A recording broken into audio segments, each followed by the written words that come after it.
में जो पहली खबर है उसकी तरफ आपको लिए चलते हैं और पहली खबर है यूक्रेन में एक बार फिर से रूस पर आम नागरिकों को निशाना बनाने का आरोप लगा है और खार्किव इलाके में पैसेंजर ट्रेन पर ड्रोन हमले में कई लोगों की जान चली गई है। यह रिपोर्ट देखिए।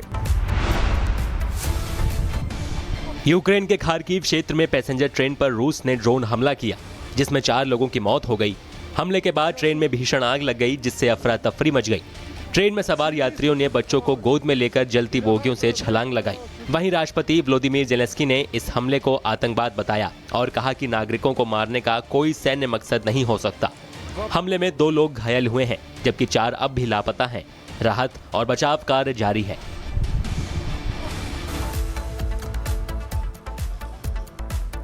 और इधर ब्रिटेन और आयरलैंड के कई हिस्सों में तूफान चंद्रा ने भारी तबाही मचाई है।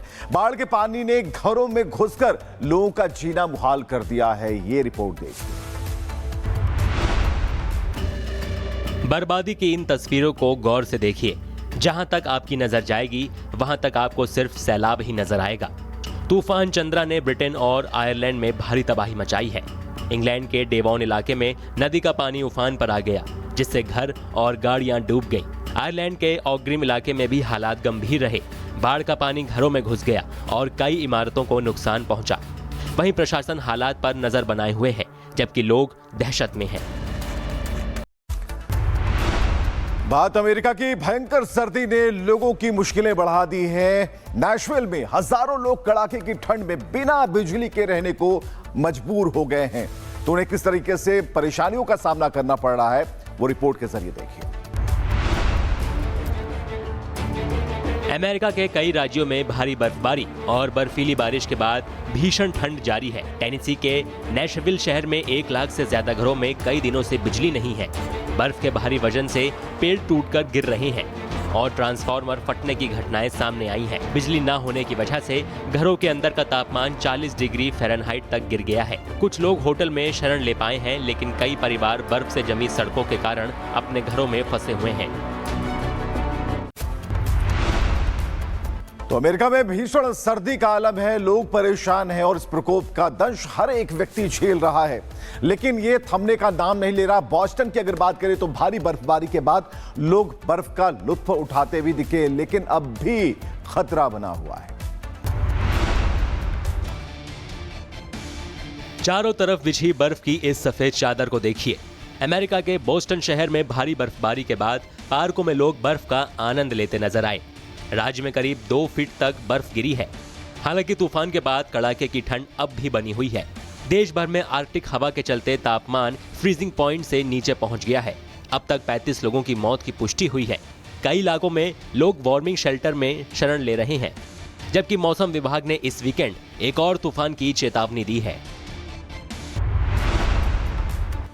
और नॉर्थ कोरिया की बात जहां एक बार फिर दुनिया की चिंता बढ़ चुकी है। किम जोंग उन ने एक नया मल्टीपल रॉकेट सिस्टम के परीक्षण के दौरान परमाणु ताकत बढ़ाने के संकेत दिए। 30 सेकंड में यह पूरी खबर देखिए। नॉर्थ कोरिया ने अपने नए large calibre multiple launch rocket system का सफल परीक्षण किया। सरकारी मीडिया के मुताबिक इस टेस्ट को खुद तानाशाह किम जोंग उन ने अपनी बेटी के साथ देखा। बताया गया है कि रॉकेट ने करीब 358 किलोमीटर दूर लक्ष्य को निशाना बनाया। इस मौके पर किम जोंग उन ने कहा कि यह परीक्षण दुश्मनों के लिए गंभीर चेतावनी है। साथ ही उन्होंने संकेत दिए कि आने वाले वर्कर्स पार्टी की बैठक में परमाणु योद्धा क्षमता को और मजबूत करने की योजना का ऐलान किया जाएगा। और सर्बिया की राजधानी बेलग्रेड में सरकार के खिलाफ विरोध प्रदर्शन तेज हो गए हैं। छात्रों के नेतृत्व में चल रहे आंदोलन पर कार्रवाई के विरोध में हजारों लोग सड़कों पर उतर आए। आखिर इसके पीछे वजह क्या है ये 30 सेकंड में जानिए। सर्बिया की राजधानी बेलग्रेड में हजारों प्रदर्शनकारियों ने सरकार के खिलाफ जोरदार प्रदर्शन किया। यूनिवर्सिटी ऑफ बेलग्रेड के बाहर जुटे लोग छात्र आंदोलन पर कार्रवाई का विरोध कर रहे थे। बता दें कि ये प्रदर्शन उन प्रोफेसरों और शिक्षकों के समर्थन में था जिन्हें सरकार विरोधी आंदोलन में शामिल होने पर नौकरी से निकाला गया। पिछले साल एक रेलवे स्टेशन हादसे के बाद शुरू हुए छात्र आंदोलन ने देश भर में सरकार विरोधी लहर पैदा कर दी थी। वहीं राष्ट्रपति अलेक्जेंडर वुचिच पर आंदोलन को दबाने और लोकतांत्रिक अधिकारों को कुचलने के आरोप लग रहे हैं। ओमान की राजधानी मस्कट के पास समुद्र में एक बड़ा हादसा हो गया, जहां पर्यटकों से भरी एक नाव पलट गई और इस हादसे में 3 फ्रांसीसी पर्यटकों की मौत हो गई है। देखिए। ओमान की खाड़ी में मंगलवार को एक पर्यटक नाव के पलटने से बड़ा हादसा हो गया। रॉयल ओमान पुलिस के मुताबिक नाव में 25 फ्रांसीसी पर्यटक सवार थे, जिनके साथ एक टूर गाइड और नाव का कप्तान भी मौजूद था। हादसे में 3 फ्रांसीसी पर्यटकों की डूबने से मौत हो गई, जबकि 2 लोग मामूली रूप से घायल हुए हैं। पुलिस ने बताया कि हादसे के बाद सर्च और रेस्क्यू ऑपरेशन चलाया गया, जिसका वीडियो भी जारी किया गया। फिलहाल हादसे के कारणों की जांच जारी है। ओमान अपनी प्राकृतिक सुंदरता और डाइविंग टूरिज्म के लिए जाना जाता है, जहां हर साल बड़ी संख्या में विदेशी पर्यटक आते हैं। और इजराइल के तेल अवीव में हॉस्टेज स्क्वायर में हजारों लोग एक भावुक पल के गवाह बन गए, जहां बंधकों की रिहाई को लेकर लोगों ने राहत की सांस ली है। इजराइल के तेल अवीव के हॉस्टेज स्क्वायर में मंगलवार को हजारों लोग इकट्ठा हुए और बंधकों की कैदी की अवधि दिखाने वाली घड़ी को बंद किया गया। जैसे ही घड़ी 843 दिन 12 घंटे 5 मिनट और 59 सेकंड पर रुकी, वहां मौजूद लोगों ने तालियों और नारों के साथ खुशी जाहिर की।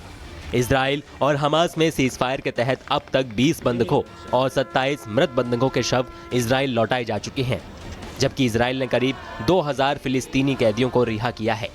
सीजफायर के अगले चरण में गाजा मिस्र सीमा खोलने, अंतर्राष्ट्रीय सुरक्षा बल तैनात करने और गाजा के पुनर्निर्माण की योजना है।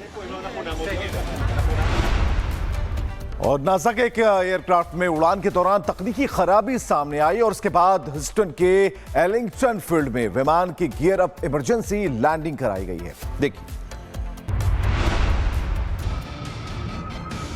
नासा के एक एयरक्राफ्ट में उड़ान के दौरान मैकेनिकल खराबी आ गई, जिसके चलते विमान को आपात स्थिति में ह्यूस्टन के एलिंगटन फील्ड पर उतारा गया। बता दें कि लैंडिंग के वक्त विमान के पहिए नहीं खुले, जिससे गियर अप लैंडिंग करनी पड़ी। राहत की बात यह रही कि इस घटना में किसी के हताहत होने की कोई खबर नहीं है। बहरहाल सुरक्षा एजेंसियां और नासा की टीम तकनीकी खराबी की जांच में जुटी हुई है। और जम्मू कश्मीर के सोनमर्ग में देर रात एवलॉन्च हुआ, लेकिन कोई जान माल का नुकसान नहीं हुआ। एवलॉन्च सीसीटीवी कैमरे में कैद हुआ, जिसमें बर्फ इमारतों को अपनी चपेट में लेती हुई दिखाई दे रही है।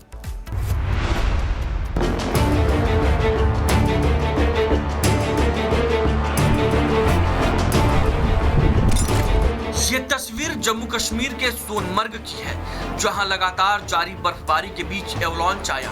एवलॉन्च में फिलहाल किसी का हताहत होने की खबर नहीं है, लेकिन कई होटलों को भारी नुकसान पहुंचा है।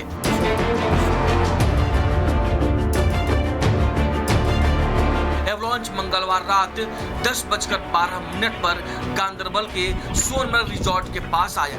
बचाव टीमों को घटनास्थल पर भेज दिया गया है।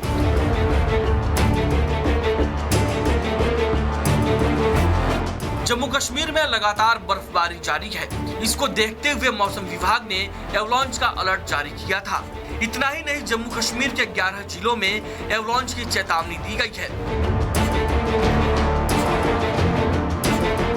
भारी बर्फबारी की वजह से जम्मू कश्मीर हाईवे बंद है। इसके साथ श्रीनगर एयरपोर्ट पर सभी फ्लाइट्स रद्द होने से लोगों को काफी परेशानी हो रही है। बताया जाता है कि लगातार बर्फबारी के चलते रनवे ऑपरेशन के लिए सेफ नहीं है। Bureau report, Republic Bharat. और उत्तर प्रदेश के शाहजहांपुर में बुधवार तड़के नेशनल हाईवे 24 पर भीषण सड़क हादसा हुआ। इसमें आधा दर्जन से ज्यादा लोगों को गंभीर चोटें आई हैं। देखिए 30 सेकंड में यह रिपोर्ट। शाहजहांपुर के नेशनल हाईवे 24 पर उस वक्त अफरा तफरी मच गई, जब रॉन्ग साइड से आ रहे गन्ने से भरे ओवरलोड ट्रैक्टर और रोडवेज बस की आमने सामने जोरदार टक्कर हो गई। यह हादसा खुसरो डिग्री कॉलेज के सामने हुआ। टक्कर इतनी भीषण थी कि रोडवेज बस का चालक कैबिन में बुरी तरह फंस गया। सूचना मिलते ही पुलिस मौके पर पहुंची और राहत कार्य शुरू किया। जेसीबी की मदद से कड़ी मशक्कत के बाद चालक को बाहर निकाला गया, जिसे गंभीर हालत में मेडिकल कॉलेज शाहजहांपुर रेफर किया गया। और खबर है उत्तर प्रदेश के ललितपुर से, जहां तेज रफ्तार फॉर्च्यूनर कार का आतंक देखने को मिला। यहां मंत्री मनोहर लाल पंत के बेटे ने अपनी कार से 3 बाइक सवार लोगों को टक्कर मारी और इस हादसे में एक की मौत हो गई है।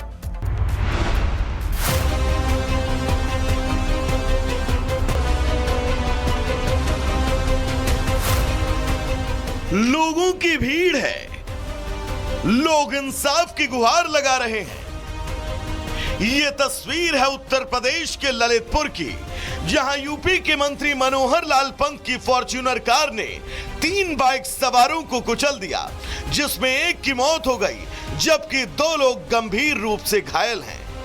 कार को चलाने वाला कोई और नहीं बल्कि मंत्री जी का ही बेटा था। मंत्री का बेटा था तो पुलिस ने मामले को दबाने की भरपूर कोशिश की, लेकिन स्थानीय लोगों ने कार को चारों तरफ से घेर लिया और इंसाफ की मांग शुरू कर दी।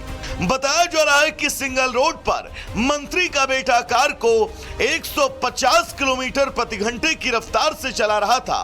उस वक्त जखलौन के पास बाइक को जोरदार टक्कर मारी। टक्कर इतनी भीषण थी कि कार 300 मीटर तक बाइक सवारों को घसीटती चली गई।